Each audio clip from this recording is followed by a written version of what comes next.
எங்களை வச்சு காமெடி கிமெடி பண்ணலையே அப்படின்னு பிஜேபி காரங்களே சொல்லும் அளவுக்கு பல எக்ஸிட் போல்கள் வெளியாகி கலக்கிட்டு இருக்கு. பீகார் தேர்தல் குறித்த எக்ஸிட் போல் தான் அது.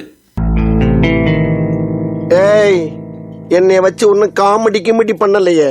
குறைந்தபட்சம் 130 முதல் அதிகபட்சமாக 209 சீட்டுகள் வரை ஜெயிக்க போகுது என்டிஏ அப்படின்னு ப்ரெடிக்ட் பண்ணியிருக்காங்க. இதில் குறைந்தபட்சமா சாணக்கியா 130 முதல் 138 இடங்களில் பிஜேபி ஜெயிக்கும் என்றும் 184 209 இடங்களில் ஜெயிக்க போகுது என்று போல் தைரியம் சொல்லுது. அப்போ இந்த பீகார் தேர்தலுக்காக ராகுல் உருவாக்கிய ஓட்சோரி கோஷங்கள், போன ஓட்சோரி யாத்ராக்கள் எல்லாம் வேஸ்டா? எங்கள் பிரச்சார பீரங்கின் பிரச்சாரம் எடுபடாதான்னு கேட்குறாங்க ராகுல் அபிமானிகள். இல்லைங்க பாஸ், உங்க பிரச்சார பீரங்கின் பிரச்சாரம் ரொம்பவே ஹெல்ப் பண்ணியிருக்கு, உங்களுக்கு இல்லை அவங்களுக்கு. ஆனாலும் இந்த எக்ஸிட் போல் எவ்வளவு தூரம் சரியா இருக்கும்? பல தேர்தல் முடிவுகள் தலைகளாக வந்தது நடந்திருக்குங்க. அதனால எக்ஸிட் போலில் ஜெயிச்ச என்டிஏவுக்கு வாழ்த்துக்கள். வருங்காலத்தில் எக்ஸிட் போலிலாவது ஜெயிக்க காங்கிரசுக்கும் வாழ்த்துக்கள்.